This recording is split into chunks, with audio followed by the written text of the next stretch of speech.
Okay, let's start with a question that's probably not getting enough attention.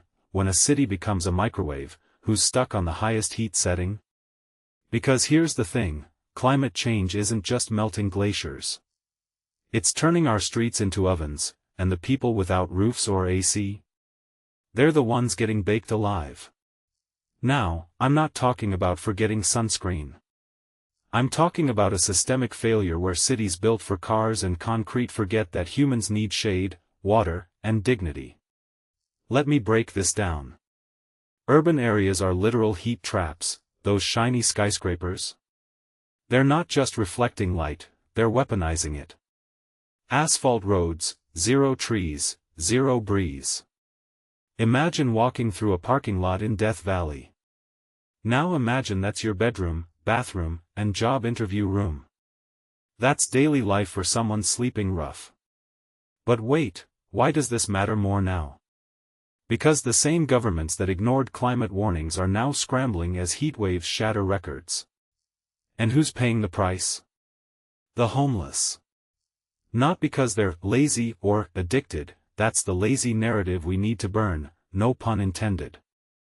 It's because systems designed to marginalize them don't even consider survival basics. Like water.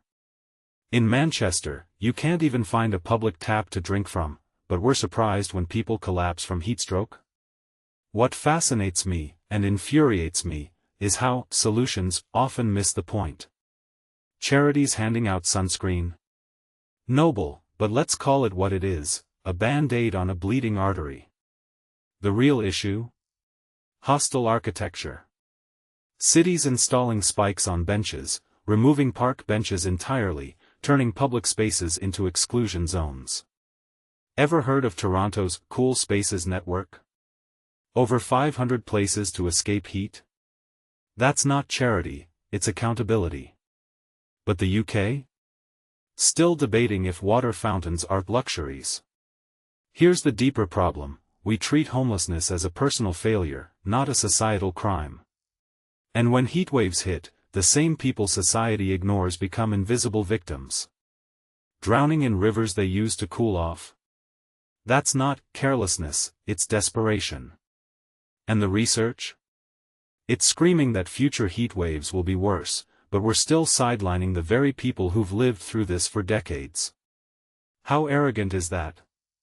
We need their expertise in city planning, not as an afterthought, but as leaders.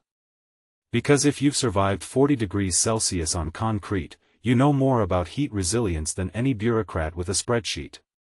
So here's my challenge: when you hear climate action, ask who's at the table.